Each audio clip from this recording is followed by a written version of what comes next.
안녕하세요. SPI 고병기 콘텐츠 에디터입니다. 네, 오늘은 이지스 자산운용 대체증권 투자팀의 이건희 차장님 나오셨습니다. 안녕하세요. 네, 안녕하십니까. 네, 반갑습니다. 저희 뵌지 얼마 안 돼가지고 네. 한 7, 8일 붙어 있었던 것 같은데 맞습니다. 네. 네. 오늘은 사실은 좀 이제 약간 번외인데 왜 모셨냐면 저희 지난주 싱가포르 다녀왔어요. 네네. 싱가포르 리츠 보러 가서 이제 현재 상장 리츠 포함해서 거래소 네. 그리고 뭐 리츠에 투자하는 이제 펀드 매니저 포함해서 한 14개 정도였던 기관들을 만나고 왔어요. 네. 그래서 뭐 투어도 많이 했고 네. 일단 어떠셨습니까? 저는 일단 팬데믹 기간 동안 그냥 뉴스로만 접하고 이제 좀 주가 동향으로만 최근에 어떤 모습인지를 봤었는데 네. 또 이렇게 리오프닝에 맞춰서 직접 보니까 그동안 제가 궁금했던 사항들도 확인할 수 있었고 또 전반적으로 상장 리츠들이 지금 또 변동성이 커진 이 시장 상황에서 어떻게 생각하는지 또 직접 들어볼 수 있어서 굉장히 좋았고요. 또 뿐만 아니라 저희 이번 프로그램에 이 상장 리츠뿐만 아니라 앞서 말씀해 주신 것처럼 뭐 직접 투자하는 투자자나 네. 아니면 또 관련 또 이런 업계 사람들까지 만나면서 다양한 목소리를 들었던 게 좀 더 시야를 넓히는 데 좀 도움이 됐던 것 같습니다. 그리고 이제 싱가포르가 사실은 상당히 늦게 이걸 열었잖아요. 나라도 국경을 열었는데 가보니까 뭐 너무 이제 아무렇지 않아가지고 깜짝 놀랐습니다. 네, 오히려 더 한국보다 더 네. 정상화가 빨리 된 느낌이 확 저도 들었습니다. 맞아요. 저녁 10시, 막 11시 일에 노천에서 거기 식당에서 술을 많이 먹으니까 네, 아주 바글바글 하더라고요. 맞습니다. 네. 뭐, 일단 저희가 그래서 이번에 이제 가서 사실은 이제 이 상장 리츠들 한 10개 정도 만나고 네. 그리고 인터뷰를 한 다음에 각 리츠별로 또 대표 자산 투어도 했잖아요. 네, 그래서 맞습니다. 저도 사진도 찍고 영상도 많이 찍었는데 네. 그거를 좀 간단히 보여드리려고 해요. 좋습니다. 네. 네. 저희가 이제 월요일부터 금요일까지 하루에 한 3, 4개 정도를 만났는데 처음 만난 게 저희 ESR 로고스 리츠였어요. 맞습니다. ESR이라는 이름은 한국에도 ESR 캔달스퀘어 리츠가 있기 때문에 되게 익숙하고요. 짐작하시는 대로 우리 한국에 있는 ESR 캔달스퀘어 리츠와 관련이 있는 리츠입니다. 맞습니다. 네. 간단히 일단 어떤 리츠인가요, ESR은? 사실 저희에게도 좀 친숙하죠. ESR. 사실 ESR의 그 모기업은 홍콩에 상장돼 있는 기업이 모태고요. ESR. 예, 네. ESR 지금은 이제 그룹으로 사명을 변경했는데 이 ESR이 사실은 한국 투자자에게는 익숙하지 않을 수 있지만 이 아태 지역에서는 특히 물류 지역으로는 이제 넘버원 플레이어입니다. 맞아요. 이제 이 그룹의 전략이 직접 개발을 하고요. 그 다음에 이 자산을 이제 리츠로 유동화시켜서 관리까지 또 밸류에드 되는 모습까지 더 누리겠다라는 전략을 하고 있는데 사실 한국의 ESR 캔달스퀘어를 상장하기 이전에 먼저 만들고 진출했던 지역이 이 싱가포르였습니다. 맞아요. 예, 근데 이 진출했을 때는 처음부터 설립한 건 아니고요. 그 당시에 있었던 이제 중소 인더스트리얼 자산들을 매입해서 이제 매수해서 이제 ESR이라는 이름으로 점점 더 키워갔던 그런 전략으로 했던 그런 리츠였고요.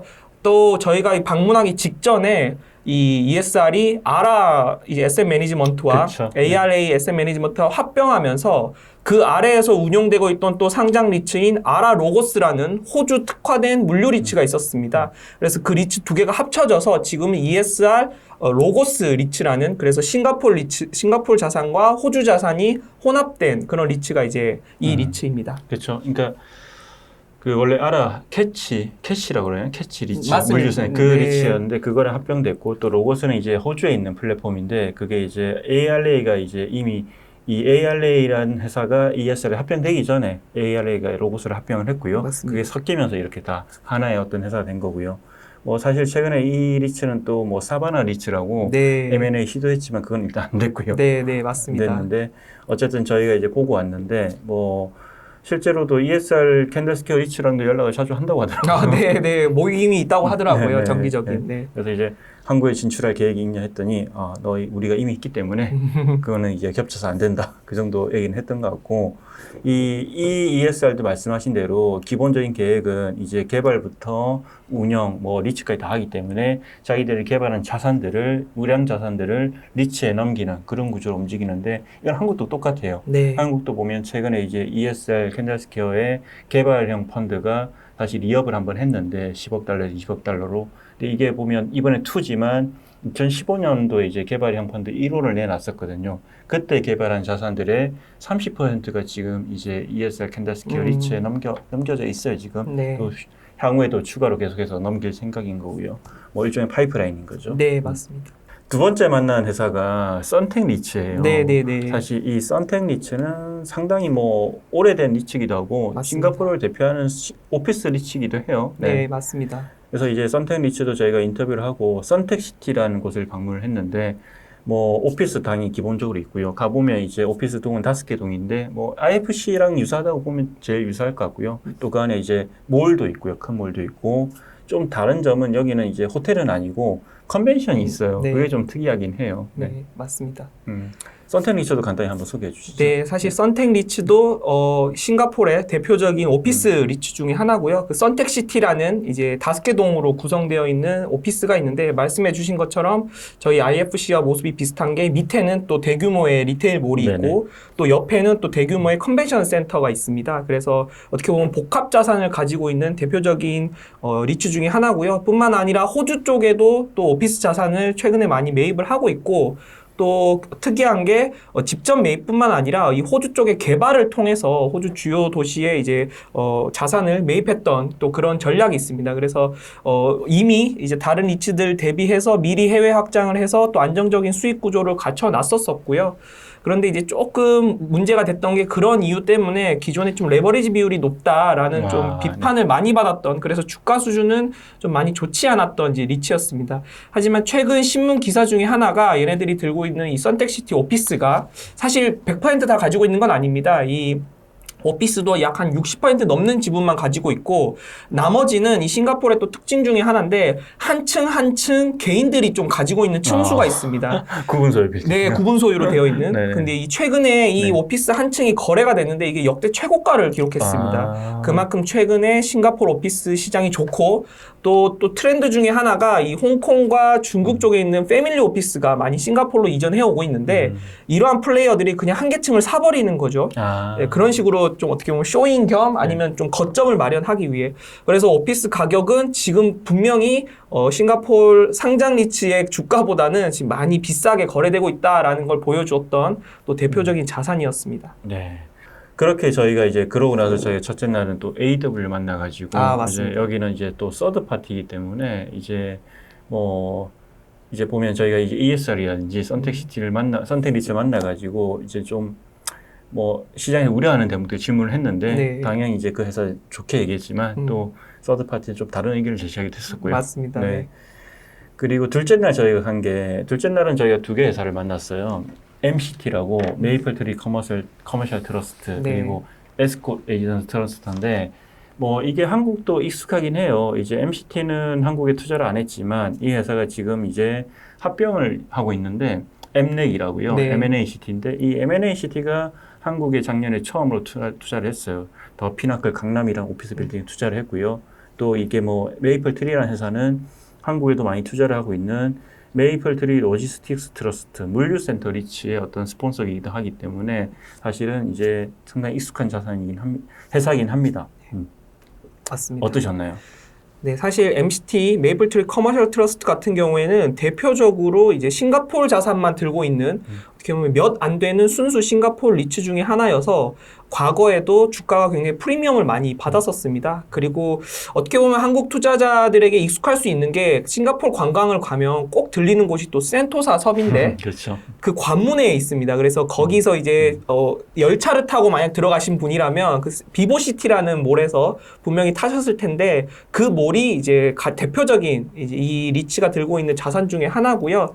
그리고 또 하나 특징적이었던 거는 이제 비즈니스 파크로 들고 있는 자산, 이제 MBC, 그쵸. 메이플트리 비즈니스 시티라는 그런 자산을 굉장히 큰 규모로 저희가 또 이번에 갔었죠. 또 가서 또 굉장히 감명받고 왔는데 이런 오피스 비즈니스 파크의 또 대표적인 구글이나 아니면 글로벌 HSBC 같은 글로벌 기업들이 또 많이 입주해 있습니다. 그리고 자산도 굉장히 좋고요. 그래서 이번 기회에 직접 받고 또 이 리츠가 이걸 직접 들고 있다는 그런 장점이 있습니다. 근데 앞서 말씀해 주신 것처럼 이제 작년 말이었는데 사실 예측과 다르게 이 엠렉이라는 리츠와 상장을 발표하면서 주가가 많이 좋지 않은 모습을 보이고 있고요. 합병을. 네네네. 맞습니다. 네네. 왜냐하면 이 합병이 물론 시너지를 규모 확장이라는 시너지를 발휘할 수는 있지만 엠렉이 들고 있던 자산이 이제 홍콩 자산이 크고요. 그다음 중국 자산이 좀 컸습니다. 근데 올해 들어서 또 이 제로 코로나를 유일하게 고집했던 이 국가가 이들 국가였고 봉쇄가 계속 지속되면서 좋지 않은 오퍼레이션이 지속됐기 때문에 투자자들은 이제 그거에 대한 우려감을 표명했었고요. 하지만 여기서 또 하나의 반전이 있었던 게 이 싱가포르 리츠의 장점을 또 보여줬었는데 이러한 불만이 있자 스폰서가 직접 나서서 그러면은 기존의 주주들이 모두 다 이 NAB 대비로 현금을 받을 수 있도록 우리가 현금을 지원하겠다라고 딱 발표하면서 이제 다시 좀 반등을 시작했던 그래서 이 합병 발표는 그렇게 썩 좋지 않았지만 그 뒤에 또 스폰서의 이런 적극적인 액션이 또 발표되면서 조금 또 싱가포르 리츠에 또 힘을 보여줬던 그런 대표적인 리츠 중에 하나입니다. 네, 그 아까 말씀드린 MBC 그쪽에는 보면 이 메이플트리가 가지고 있는 자산들이 한 8개 동 정도가 있는데 그 중에 하나는 또 삼성 입주해 있기 때문에 네. 그래서 이제 그 지역은 사실 CBD 지역은 아니지만 한번 맞습니다. 이제 가볼 만한 지역인 것 같아요. 그리고 비보시티는 이 그쪽 표현은 싱가포르 남부를 대표하는 대형 쇼핑몰이라고 하던데 저는 이제 갔다가 이제 출국하기 하루 전, 그러니까 출국하는 날 일요일 날 한번 가봤거든요. 평일 말고 깜짝 놀랐어요. 사람이 너무 많아요. 네, 맞습니다.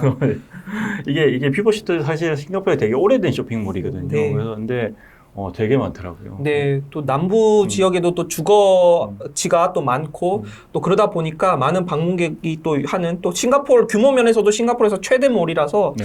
많은 사람들이 모이는 것 같습니다. 네, 그리고 저희가 본 게 그날 또 에스콧 레지던트 트러스트라고 네, 이제 맞습니다.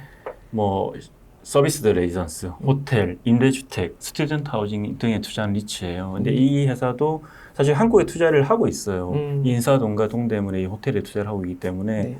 이제 뭐 사실은 익숙하죠 좀. 어떤 리츠인가요 여기는?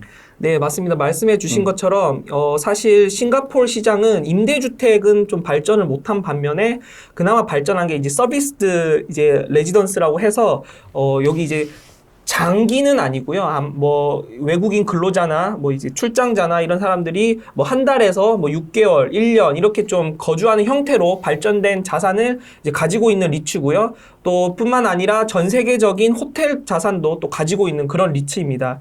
그런데 이제 이 리츠의 또 특징 중에 하나가 이번 팬데믹 때 이런 류의 숙박 형태의 자산이 좀 타격을 받다 보니까 이제 좀 더 롱거 스테이 할 수 있는 또 장기형으로 전략을 좀 구축하기 위해서 신규로 이제 진출한 분야가 기숙사입니다. 그래서 최근에는 미국 기숙사 자산을 좀 많이 매입하면서 이렇게 단기 숙박뿐만 아니라 장기 숙박을 할 수 있는 이 거주 형태도 자산을 계속 늘리고 있는 그런 리치다라고 이해해 주시면 될 것 같습니다. 저희가 그 가서 자산 투어를 한 게 라이프라는 건데 네. 약간 공유 리빙 같은 이런 이제 컨셉의 어떤 자산인데 네. 이게 2016년도에 사실은 캐피탈랜드가 이제 런칭을 했어요. 그때 이제 처음 나왔었고 이제 여기도 일종의 보면 중단기로 이렇게 그러니까 단기도 있고 중장기도 네. 있는데 사실은 되게 저는 인상 깊었거든요. 네. 어떠셨어요?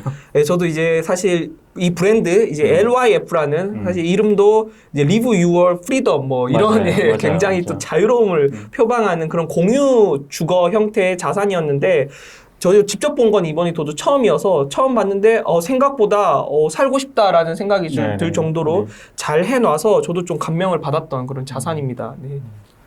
네, 아마 저희가 사진으로 같이 보여드릴 텐데 네. 보시면 이제 한국도 이제 이런 형태의 공유 리빙 이런 어떤 자산이 많이 늘어나고 있는데 좀 비교해서 보셔도 좋을 것 같아요. 네, 맞습니다. 네. 충분히 비교해 볼 수 있는 거고 어떻게 보면 또 한국에서 벤치마킹도 할 수 있는 그런 또 모델이지 그쵸. 않을까 싶습니다. 실제로 뭐 이스 레지던스 리츠도 네. 그 디어스라는 맞습니다. 유사한 형태의 이제 자산을 담고 있고 네. 저희도 그 이 라이프 분들한테도 보여주기도 했었어요. 가서. 예, 설명하고 네, 예. 관심을 가시더라고요. 네.